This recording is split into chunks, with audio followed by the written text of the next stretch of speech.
ग्रह बाधा एवं रोगों को हरने वाले मंत्र तथा औषध आदि का कथन। अग्निदेव कहते हैं, वशिष्ठ, अब मैं ग्रहों के उपहार और मंत्र आदि का वर्णन करूंगा जो ग्रहों को शांत करने वाले हैं। हर्ष, इच्छा, भय और शोकादि से, प्रकृति के विरुद्ध तथा अपवित्र भोजन से और गुरु एवं देवता के कोप से मनुष्य को 5 प्रकार के उन्माद होते हैं। वे वातज, कफज, पितज, सन्निपातज और आगंतुक कहे जाते हैं। भगवान रुद्र के क्रोध से अनेक प्रकार के देवादि ग्रह उत्पन्न हुए। वे ग्रह नदी, तालाब, पोखरे, पर्वत, उपवन, पुल, नदी संगम, शून्य ग्रह, बिलद्वार और एकांतवर्ती एकले वृक्ष पर रहते हैं और वहां जाने वाले पुरुषों को पकड़ते हैं। इसके सिवा वे सोई हुई गर्भवती स्त्री को, जिसका ऋतुकाल निकट है, उस नारी को, नंगी औरत को तथा जो ऋतु स्नान कर रही हो ऐसी स्त्री को भी पकड़ते हैं। मनुष्यों के अपमान, वैर, विघ्न, भाग्य में उलटफेर इन ग्रहों से ही होते हैं।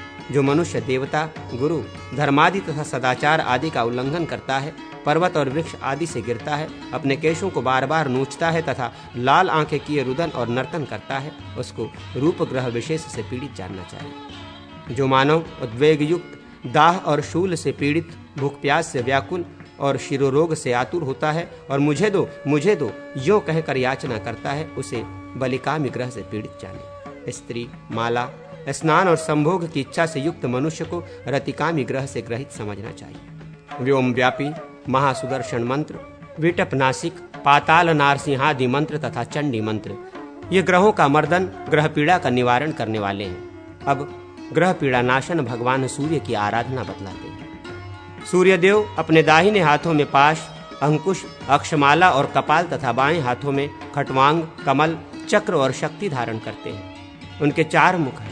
वे 8 भुजा और 12 नेत्र धारण करते हैं। सूर्य मंडल के भीतर कमल के आसन पर विराजमान हैं और आदित्यादि देवगणों से घिरे हुए हैं। इस प्रकार उनका भय और पूजन करके सूर्योदय काल में उन्हें अर्घ दें। अर्थदान का मंत्र इस प्रकार है: श्वास य विष ओम, अग्निमान रंडी रम ओम, हरलेखा हिंग, ये संकेताक्षर हैं। इन सब को जोड़कर शुद्ध मंत्र हुआ। सूर्यदेव कमल के आसन पर विराजमान हैं। उनकी अंग कांति अरुण है। वे रक्त वस्त्र धारण करते हैं। उनका मंडल ज्योतिर्मय है। वे उदार स्वभाव के हैं और दोनों हाथों में कमल धारण करते हैं। उनकी प्रकृति सौम्य है तथा सारे अंग दिव्य आभूषणों से विभूषित है। सूर्य आदि सभी ग्रह सौम्य, बलदायक तथा कमलधारी हैं। उन सब का वस्त्र विद्युत पुंज के समान प्रकाशमान है। चंद्रमा श्वेत, मंगल और बुध लाल, बृहस्पति पीतवर्ण, शुक्र शुक्ल वर्ण, शनैश्वर काले कोयले के समान कृष्ण तथा राहु और केतु धूप के समान वर्ण वाले बताए गए हैं। इन सबके बाएं हाथ बाईं जांघ पर स्थित हैं और दाहिने हाथ में अभय मुद्रा शोभा पाती है। ग्रहों के अपने अपने नाम के आदि अक्षर बिंदु युक्त होकर बीज मंत्र होते हैं। फट का उच्चारण करके दोनों हाथों का संशोधन करें। फिर अंगुष्ठ से लेकर करतल पर्यंत करन्यास और नेत्र रहित हृदयादि पंचंगन्यास करके भानु के मूल बीज स्वरूप 3 अक्षरों हांग हिंग सम द्वारा व्यापक न्यास करें। इसका क्रम इस प्रकार है: मूलाधार चक्र से पादाग्र पर्यंत प्रथम बीज का, कंठ से मूलाधार पर्यंत द्वितीय बीज का और मूर्धा से लेकर कंठ पर्यंत तृतीय बीज का न्यास करें। इस प्रकार अंगन्यास सहित व्यापक न्यास का संपादन करके अर्धपात्र को अर्स्त मंत्र से प्रक्षालित करें और पूर्वोक्त मूल मंत्र का उच्चारण करके उस पात्र को जल से भर दें। फिर उसमें गंध, पुष्प, अक्षत और दुर्वा डालकर पुनः उसे अभिमंत्रित करें। उस अभिमंत्रित जल से अपना और पूजा द्रव्य का अवश्य ही प्रोक्षण करें। तत्पश्चात योग पीठ की कल्पना करके उस पीठ के पायों के रूप में प्रभूत आदि की कल्पना करें। वे क्रमशः इस प्रकार है: प्रभूत, विमल, सार, आराध्य और परम सुख। आग्नेयादि 4 कोणों में और मध्य भाग में इनके नाम के अंत में नमः पद जोड़कर इनका आवाहन पूजन करें। योग पीठ के ऊपर हृदय कमल में तथा दिशा विदिशाओं में दीप्ता आदि शक्तियों की स्थापना करें। पीठ के ऊपरी भाग में हृदय कमल को स्थापित करके उसके केसरों में 8 शक्तियों की पूजा करनी चाहिए। इस प्रकार शक्तियों की अर्चना करके ओम ब्रह्मा विष्णु शिवात्मकाय सोराय योग पीठाय नमः इस मंत्र से समस्त पीठ की पूजा करें। सुव्रत तत्पश्चात रवि और मूर्तियों का आवाहन करके उन्हें पाद्यादि समर्पित करें और क्रमशः हृदयादि षटंगन्यास पूर्वक पूजन करें। खम कांतो इत्यादि संकेत से खम खलकोकाय नमः ये मंत्र प्रकट होता है। यथा खम मंत्र का स्वरूप है, कांत ख है, दंडिनी ख है, चंड उकार है, संधि करने पर खो हुआ, मज्जा दशन संयुता मानसा, ल दीर्घादि स्वर, आकार से युक्त जल क अर्थात का तथा वायु यकार, इन सब के अंत में हृदय नमः इसके उच्चारण पूर्वक आदित्य मूर्ति परिकल्पयामि, रवि मूर्ति परिकल्पयामि, भानु मूर्ति परिकल्पयामि, भास्कर मूर्ति परिकल्पयामि, सूर्य मूर्ति परिकल्पयामि यूं कहना चाहिए। इन मूर्तियों के पूजन का मंत्र इस प्रकार है।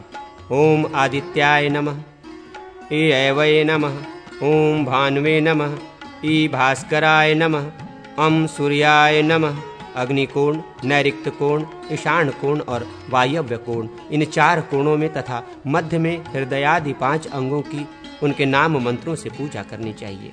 वह कर्णिका के भीतर ही उक्त दिशाओं में पूजनीय है। अस्त्र की पूजा अपने सामने की दिशा में करनी चाहिए।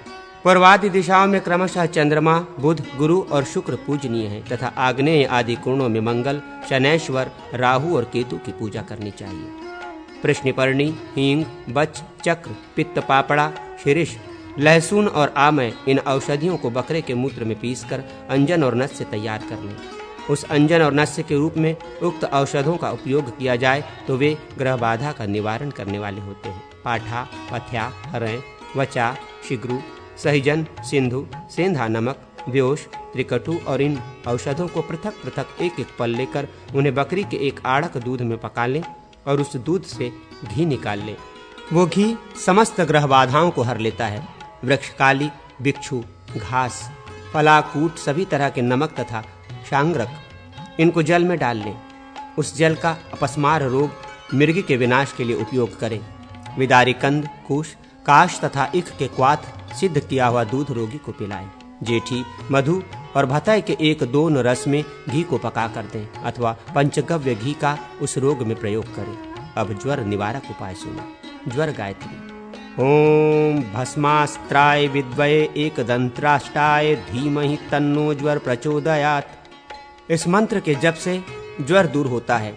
श्वास, दमा का रोगी कृष्णोषण, काली मिर्च, हल्दी, रासना, द्राक्षा और तिल का तैल एवं गुड़ का आस्वादन करें अथवा वो रोगी जेठ मधु, मुलहटी और घी के साथ भारगी का सेवन करे या पाठा, तिक्ता, कुटकी, करना, पिप्पली तथा भारगी को मधु के साथ चाटे। धात्री, आंवला, विश्वा, सूंठ, सीता मिश्री, कृष्णा पिप्पली, मुस्ता, नागर मोथा, खजूर मागधी, खजूर और पीपल तथा पीवरा, शतावर ये औषध हिक्का हिचकी दूर करने वाले हैं।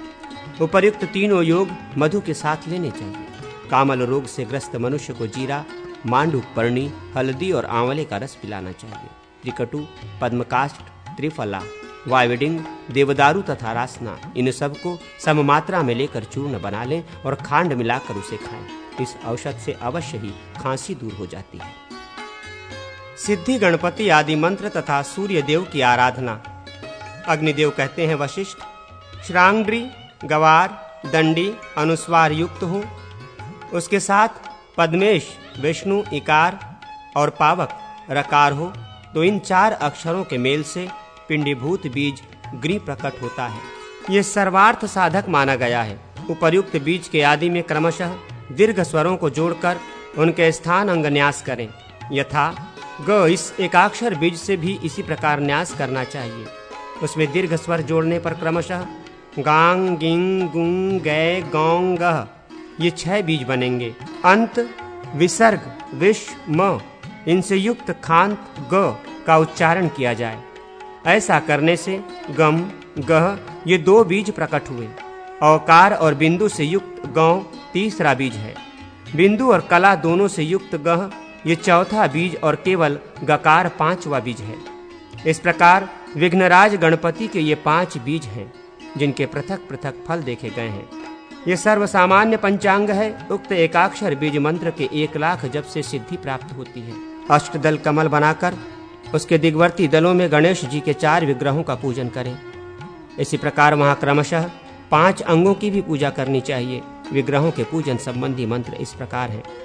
गणाधिपतये नमः, गणेश्वराय नमः, गणनायकाय नमः, गणक्रीडायाय नमः। हृदय आदि 4 अंगों की ओर कोणवर्ती 4 दलों में और अस्त्र की मध्य में पूजा करें। वक्रतुंडाय नमः, एकदष्टान्ताय नमः, महोदराय नमः, गजवक्राय नमः, लंबोदराय नमः, विकटाय नमः, विघ्नराजाय नमः, धूम्रवर्णाय नमः। इन 8 मूर्तियों की कमल चक्र के दिग्वर्ती तथा कोणवर्ती दलों में पूजा करें। फिर इंद्रादि लोकपालों तथा उनके अस्त्रों की अर्चना करें। मुद्रा प्रदर्शन द्वारा पूजन अभिष्ट है।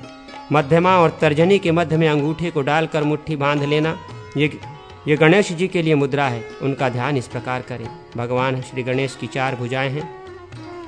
वे एक हाथ में मोदक लिए हुए हैं तथा शेष 3 हाथों में दंड, पाश एवं अंकुश से सुशोभित हैं। दांतों में उन्होंने भक्ष्य पदार्थ लड्डू को दबा रखा है और उनकी अंग कांति लाल है। वे कमल, पाश और अंकुश से घिरे हुए हैं। गणेश जी की नित्य पूजा करें, किंतु चतुर्थी को विशेष रूप से पूजा का आयोजन करें। सफेद आग की जड़ से उनकी प्रतिमा बनाकर पूजा करें। उनके लिए तिल की आहुति देने पर संपूर्ण मनोरथों की प्राप्ति होती है। यदि दही, मधु और घी से मिले हुए चावल से आहुति दी जाए तो सौभाग्य की सिद्धि एवं वशिष्ठ की प्राप्ति होती है। घोष ह, असृक र, प्राण य, शांति और अर्धि ऊ तथा दंड अनुस्वार, ये सब मिलकर सूर्य देव का ह्रैम ओम ऐसा मार्तंड भैरव नामक बीज होता है। इसको बिंब बीज से संपुटित कर दिया जाए तो ये साधकों को धर्म, अर्थ, काम तथा मोक्ष चारों पुरुषार्थों की प्राप्ति कराने वाला होता है। 5 हरस्व अक्षरों को आदि में बीज बनाकर उनके द्वारा 5 मूर्तियों का न्यास करें। यथा अम सूर्याय नमः, इम भास्कराय नमः, उम भानवे नमः, अम रवये नमः, ओम दिवाकराय नमः। दीर्घ स्वरों के बीज से हृदयादि अंगन्यास करें। यथा आम हृदयाय नमः इत्यादि इस प्रकार न्यास करके ध्यान करें। भगवान सूर्य ईशान कोण में विराजमान है। उनकी अंग कांति सिंदूर के सदृश अरुण है। उनके आधे वामांग में उनकी प्राणवल्लभा विराज रही है। श्री विद्यार्णव तंत्र में मार्तंड भैरव बीज को ही दीर्घ स्वरों से युक्त करके उनके द्वारा हृदयादि न्यास का विधान किया गया। यथा ह्यांग हृदयाय नमः, ह्निंग शीर्षे स्वाहा इत्यादि। फिर ईशान कोण में कृतांत के लिए निर्माल्य और चंड के लिए दीप तेज दीप ज्योति अर्पित करें। रोचना, कुमकुम, जल, रक्त चंदन, अक्षत, अंकुर, वेणुबीज, जौ, अघनी, धान का चावल, सांवा, तिल तथा राई और जपा के फूल अर्धपात्र में डालें। फिर उस अर्धपात्र को सिर पर रखकर दोनों घुटने धरती पर टिका दें और सूर्य देव को अर्घ अर्पित करें। अपने मंत्र से अभिमंत्रित 9 कलशों द्वारा ग्रहों का पूजन करके ग्रहादि की शांति के लिए शांति कलश के जल से स्नान एवं सूर्य मंत्र का जप करने से मनुष्य सब कुछ पा सकता है। 148वें अध्याय में कथित संग्राम विजय मंत्र में विजय पोषक बिंदुयुक्त अग्नि रकार अर्थ र जोड़कर उस संपूर्ण मंत्र का मूर्धा से लेकर चरण पर्यंत अकप न्यास करके मूल मंत्र का अर्थात उसके उच्चारण पूर्वक सूर्य देव का आभानी आदि मुद्राओं के प्रदर्शन पूर्वक पूजन करें। तदनंतर यथोक्त अंगन्यास करके अपने आप का रवि के रूप में चिंतन करें, अर्थात मेरी आत्मा सूर्य स्वरूप है, ऐसी भावना करें। मारण और स्तंभन कर्म में सूर्य देव के पीत वर्ण का, अप्यायन में श्वेत वर्ण का, शत्रुघात की क्रिया में कृष्ण वर्ण का तथा मोहन कर्म में इंद्रधनुष के समान वर्ण का चिंतन करें। जो सूर्य देव के अभिषेक, जप, ध्यान, पूजा और होम कर्म में सदा तत्पर रहता है वो तेजस्वी, अजेय तथा श्री संपन्न होता है और युद्ध में विजय पाता है। तांबूल आदि में उक्त मंत्र का न्यास करके जप पूर्वक उसमें खस का इत्र डालें तथा अपने हाथ में भी संग्राम विजय के बीजों का न्यास करके उस हाथ से किसी को वो तांबूल अर्पण करे अथवा उस हाथ से किसी का स्पर्श कर ले तो वो उसके वश में हो जाता है।